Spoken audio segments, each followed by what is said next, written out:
En Puali nos remontaremos a nuestras raíces culturales, desde grandes cabezas colosales hasta pirámides majestuosas, dioses poderosos y misteriosos, pasando por guerras, sacrificios y juegos.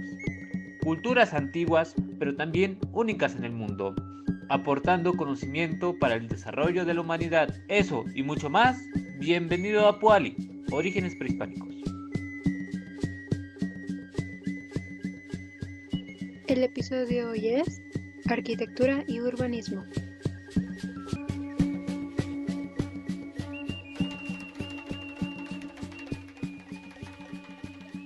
¿Qué tal? Estamos aquí de nuevo en el último episodio de su podcast favorito. Después de todos los temas que se tocaron, por último hablaremos sobre la arquitectura y el urbanismo de las culturas mesoamericanas. Es un gusto estar con ustedes, compañeros, pues entremos de lleno a el tema. Las distintas arquitecturas mesoamericanas abarcaron diferentes estilos, tanto regionales como históricos. Sin embargo, como punto común, se rigió con aspectos cosmogónicos y religiosos, como habíamos visto en el episodio anterior. Y bueno, al respecto, sus rasgos estaban determinados por significados mitológicos o religiosos, y sus diseños alineados con los eventos astrales. De esta manera, en algunos de los casos se lograban efectos especiales de iluminación en los equinoccios, los solsticios y otras fechas importantes para la cosmovisión de estas culturas. Al mismo tiempo, las representaciones iconográficas, imágenes religiosas y la escritura formaron parte de la decoración de estos lugares que constituían una réplica de una cosmovisión, haciendo tangibles las prácticas religiosas. Por otra parte, pero si no distinto, pues resulta sorprendente que los mesoamericanos, al contar con tecnologías avanzadas, construyeron una inmensa obra arquitectónica, como plazas, pirámides, templos, canchas de pelota y palacios residenciales, que llegaron a formar una inmensa, bueno, a formar importantes ciudades más bien. Sin embargo, lo lograron con una abundante mano de obra y materiales de piedra caliza, adobe, madera y residuos vegetales, materiales por cierto muy ligeros. Como resultado del progreso de la arquitectura en la cultura mesoamericana, en el transcurso del tiempo fueron surgiendo una serie de centros ceremoniales y urbanos en toda la región.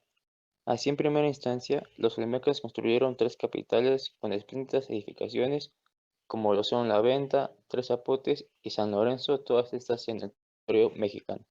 Y bueno, seguidamente, los mayas, como grandes arquitectos, edificaron monumentales ciudades como Capan en Honduras, Quiragua y Tikal en Guatemala, Piedras Negras, Palenque y la asombrosa Chichen Itza en México. Otro de los prototipos de la arquitectura mesoamericana se encuentran en la ciudad de, de Toyán, Xicocotitlán, en México, que ya hemos mencionado en episodios anteriores y que es de vital importancia. Bueno, también se le conoce a esta ciudad como Tula. Siendo un centro urbano de los toltecas, ese se lo dedicaron al dios Quetzalcóatl. Después ocuparon Chichén Itzá. Hay que recordar que había una vinculación entre las diferentes regiones del país y pues esta no era la excepción, generando una fusión de estilos arquitectónicos con los mayas que vislumbraron en la pirámide de Kukulcán, o el castillo también dicho, el templo de los guerreros y el bosque de las mil columnas. Así es, y bueno, adicionalmente en el Valle de México, como ya hemos mencionado, se encontraba la ciudad de los dioses, Teotihuacán, una gran urbe de los teotihuacanos, donde se localizaban la pirámide del Sol, la pirámide de la Luna, rodeadas de plazas y algunas estructuras piramidales con tope plano. Yo creo que sin duda alguna, el sonido de la arquitectura mesoamericana lo constituye Tenochtitlán en México, que construida por los aztecas con terraplenes sobre un largo pantanoso, formó una espectacular metrópoli que se convirtió en el centro de toda la región.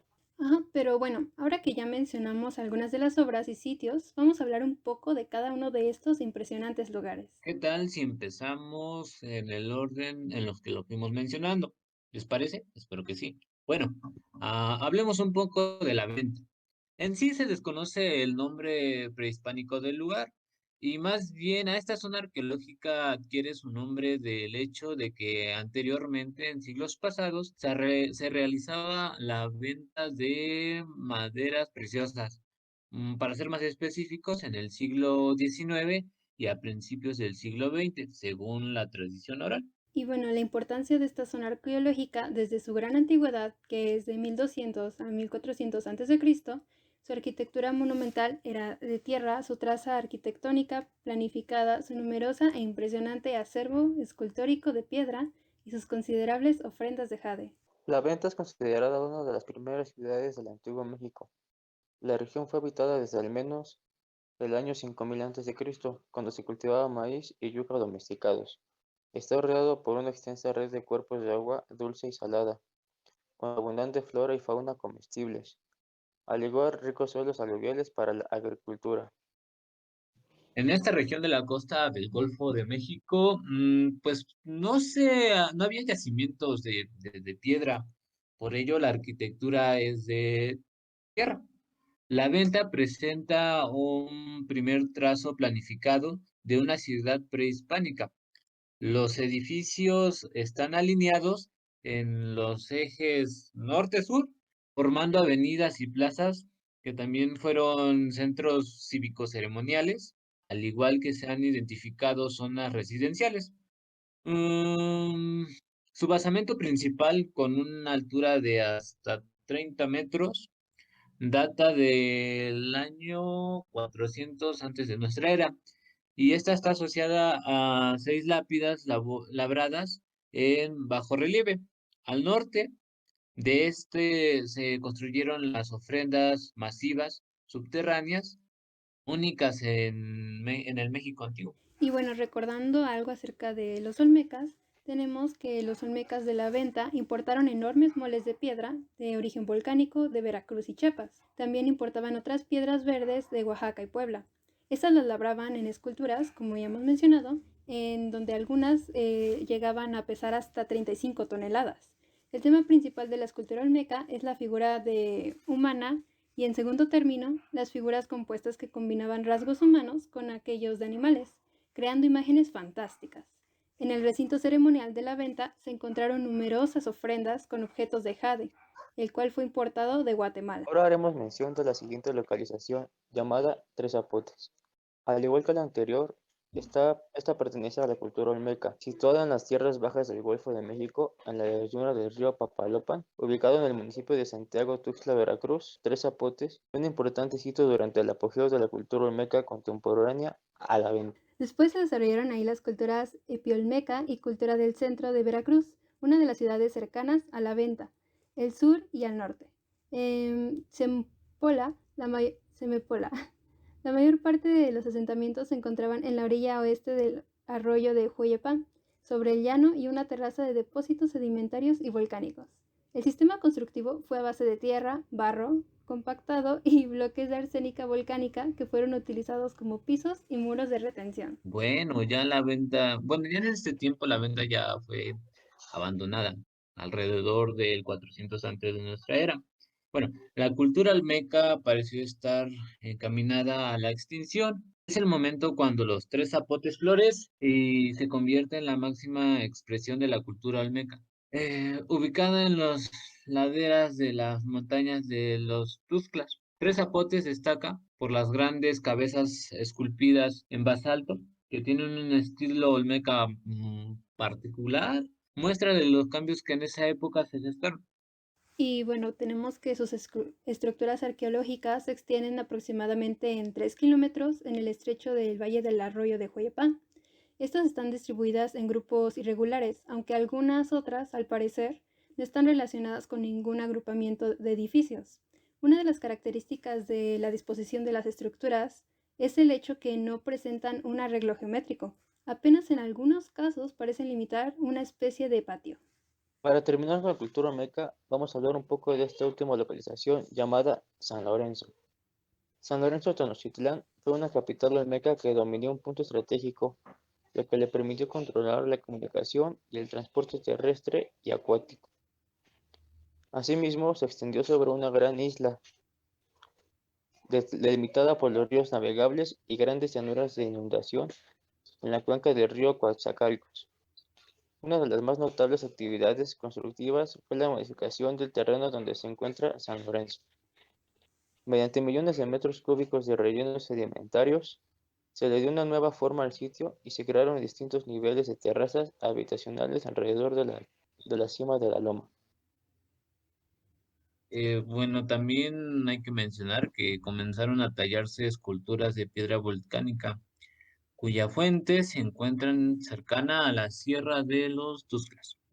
Realizaron troncos y cabezas colosales entre otras, más bien, antes del 900 antes del 900 antes de nuestra era, junto con quienes vivían en las comunidades dependientes. Entre el 900 y el 800 antes de nuestra era comenzó el abandono del sitio y de la región circundante. Es probable que los factores como conflictos, enfermedades, cambios de ambientales hayan contribuido a este proceso. Todo esto es muy interesante. Ahora que terminamos con la arquitectura y urbanismo olmeca, pasemos a la siguiente cultura. Ahora platicaremos sobre lo que fue la arquitectura y urbanismo de los mayas.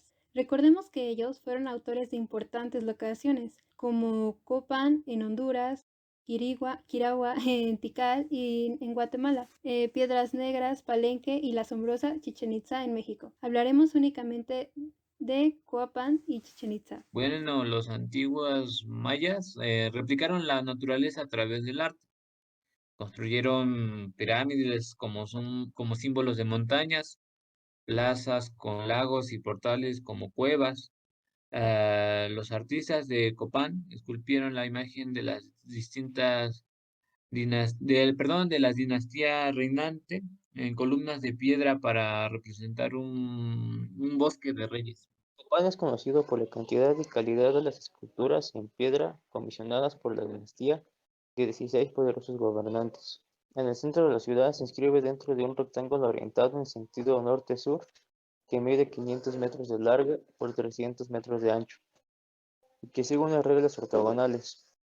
La mayor parte de esta explanada, cuidadosamente nivelada y rodeada de terraplenes sobre lo que se alzan plataformas y pirámides, está hecha por tanto de terrazas cuyos materiales han sido acarreados por el hombre hasta 30 metros de alto y sobre una superficie de 3,5 hectáreas.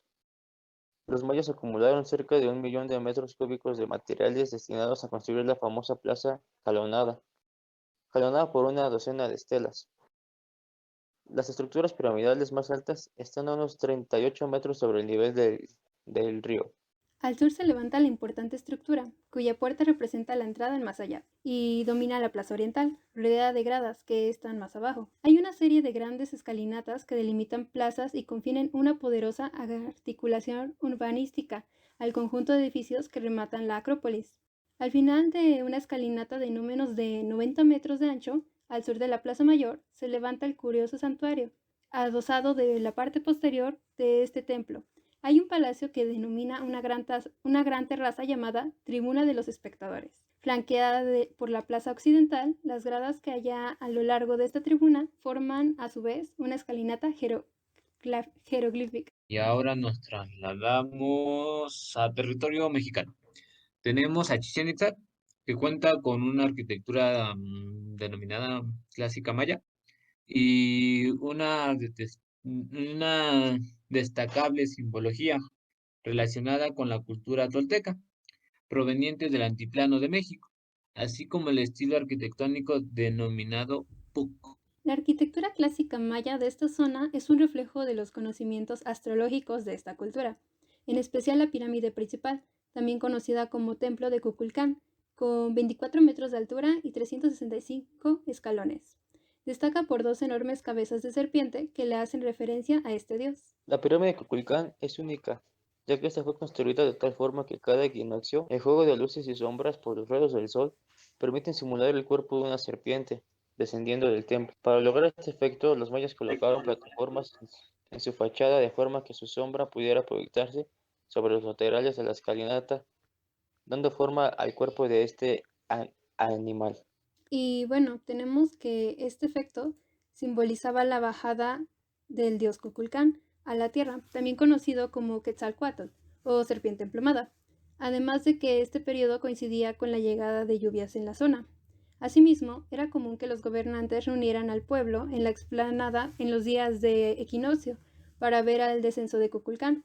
la serpiente emplumada que habría a través de ellos. Bueno, el descenso de la serpiente emplumada en la pirámide de Kukulcán se llevaba a cabo en todos los equinoccios, es decir, que cuando el día tiene la misma duración que la noche, este fenómeno se produce 2 días del año, el 21 de marzo y el 21 de septiembre.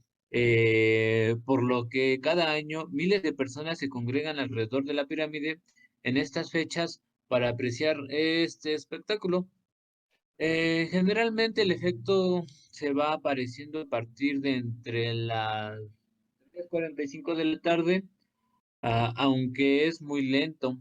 Por ello, hay que esperar hasta las 4:30 o incluso hasta las 4:45 para ver el cuerpo de Quetzalcóatl perfectamente formándose en triángulos que perfilan su sinuoso descenso por la escalinata. Ahora hablaremos de los teotihuacanos, específicamente de Teotihuacán.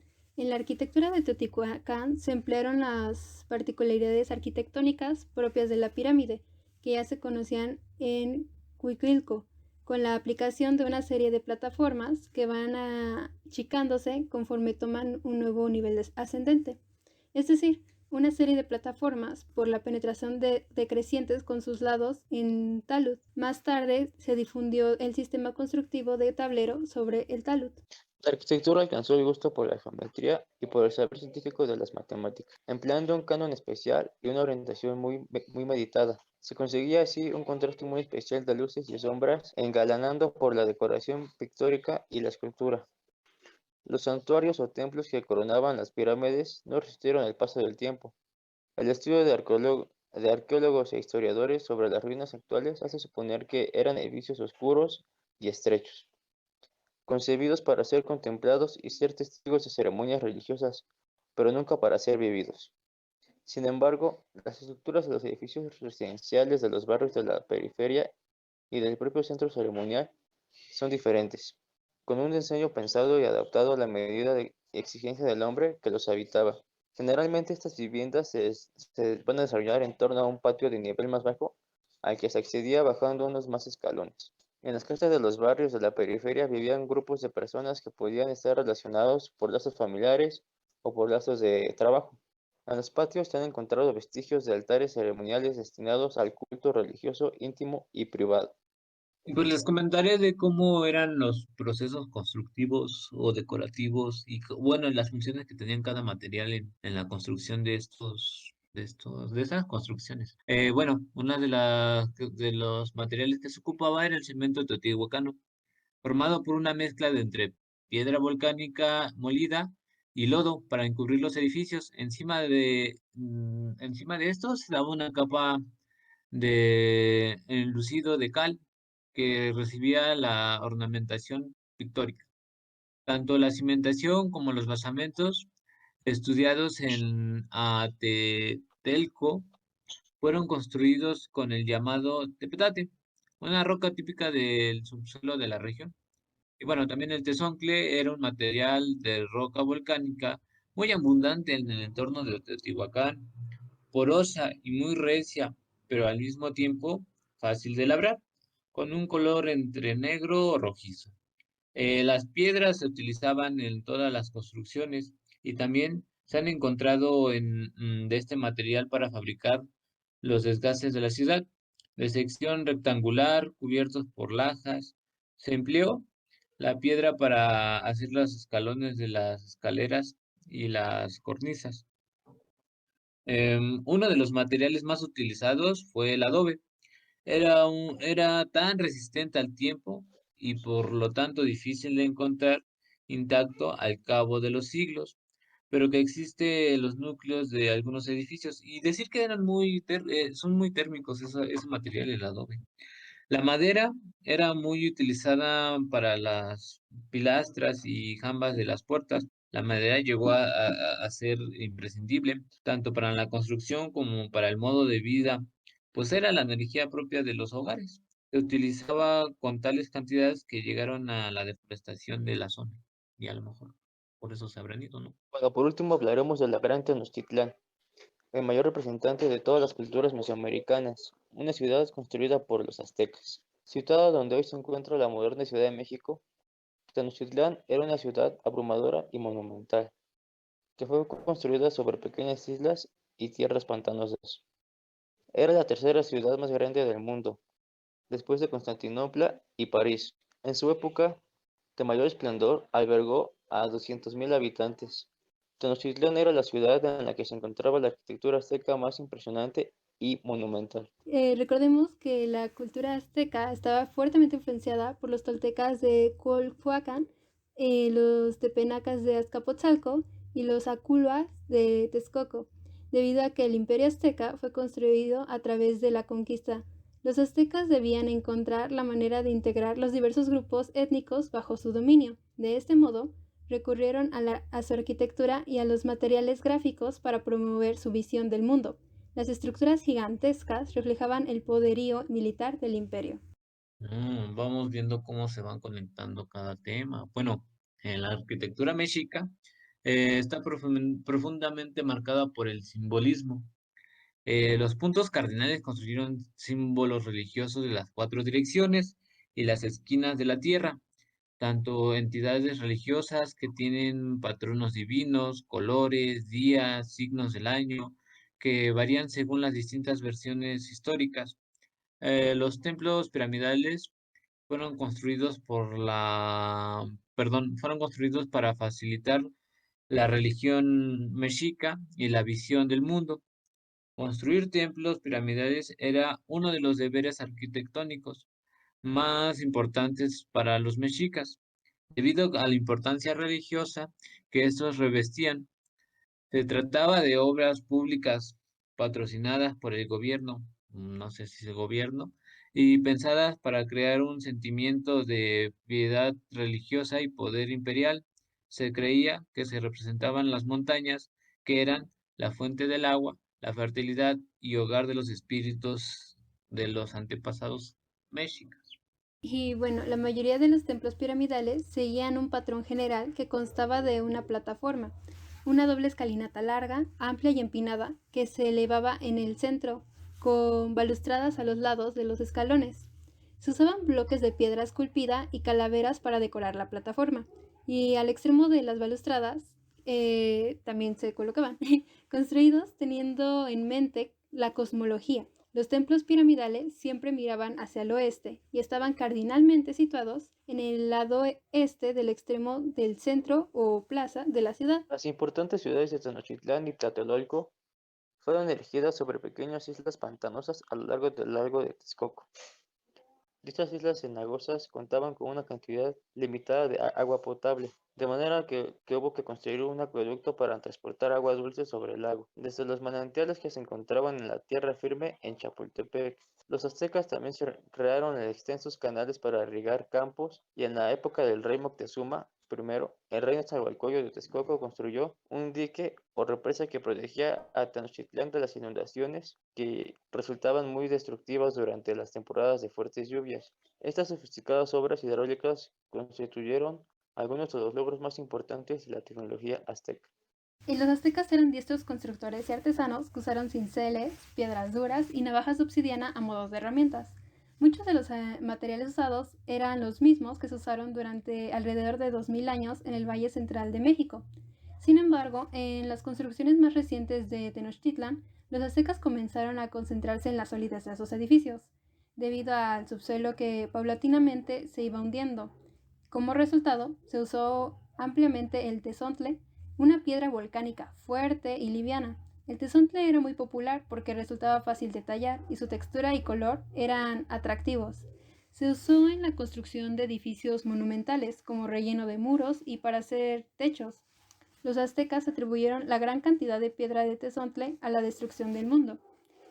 Según la leyenda de los soles, la cual explica que durante la era del tercer sol, el Tletonatiuh, hubo una lluvia de fuego que destruyó el mundo, dejando el tezontle en la superficie. Otra técnica popular que se empleó fue para evitar este hundimiento en la ciudad fue el uso de plataformas como cimientos o encajar pilotes de madera en la tierra, como lo vemos actualmente con los edificios o ciertas construcciones que están cerca del centro. Y bueno, Volviendo al tema, tenemos que esto quedó a la vista durante ciertas excavaciones. El metal, regresamos a los materiales. El metal era un material poco conocido o desarrollado por los mexicas, a excepción del cobre, claro. Bueno, pues eso se usaron cuerdas, cuñas u otros medios para cortar la piedra. En tanto que la arena y el agua se utilizaban comúnmente como abrasivos. La mayoría de los materiales de construcción usados para los mexicas eran de la misma región o los adquirían por medio del comercio. Bueno, al principio de Tenochtitlán, esa estaba estructurada de la misma manera que otras capitales de las ciudades-estado, con un área central planificada y una región organizada en las afueras del recinto. El trazo al que hicimos referencia cambió cuando la población de Tenochtitlán comenzó a crecer de una manera exponencial. Había mucha riqueza, empezaba a pujar la ciudad, ¿no? Cuando quedó determinado que Tenochtitlán se transformaría en la capital de la civilización mexica, la ciudad fue renovada. Los arquitectos de Tenochtitlán tomaron prestados muchos atributos estilísticos como la cuadrícula urbana de Teotihuacán y de Tula. Cuando la ciudad fue construida, a la ciudad de a la ciudad de Tolteca de Tula fue saqueada. Muchos monumentos toltecas fueron incorporadas y adaptadas a Tenochtitlán. Uno de los rasgos definitivos de la arquitectura mexica en Tenochtitlán fueron los enormes edificios. Debido a que las estructuras eran enormes y estaban asentadas sobre una isla pantanosa y barrosa, continuamente se hundían. Sabemos aún todavía se presenta hoy en día en la Ciudad de México. Un ejemplo es el Ángel de la Independencia, que en su inicio estaba al nivel de piso, o sea, las estructuras que están en los lados estaban al nivel del piso y bueno, como el terreno se fue hundiendo, pues esto hizo que se le fueran anexando estos nuevos escalones. Esto se aplica de manera particular al Templo Mayor, situado en la plaza central. Los primeros edificios españoles sufrieron el mismo problema. Para afirmar su dominación, los españoles construyeron la actual Ciudad de México encima de Tenochtitlan. En algunas partes de la Ciudad de México, las estructuras aztecas se encuentran literalmente 8 metros por debajo de las calles de la ciudad. Se dice que Tenochtitlán fue una ciudad magnífica, no solo se dice eso. La Venecia del Nuevo Mundo, de acuerdo con dicho por los cronistas españoles, era una de las ciudades más importantes y bellas que ellos hubieran visto. Personalmente, a mí me hubiera gustado mucho, demasiado ver cómo era Tenochtitlán en esos tiempos. Seguramente era impresionante. Ahora solo nos vemos limitados a imaginarla y con ayuda de las ruinas y textos que relatan cómo era nuestra ciudad actual y con eso nos podemos ayudar un poco. Así es, sin duda debió haber sido impresionante. Sería bueno que actualmente, con tanta tecnología que tienen, se logre hacer un recorrido virtual, así como con los VR que están de moda actualmente, sería lo mejor. Pero bueno, esto es todo de parte del podcast y esperemos que les haya parecido muy interesante. Gracias por escucharnos. Dios. Bye.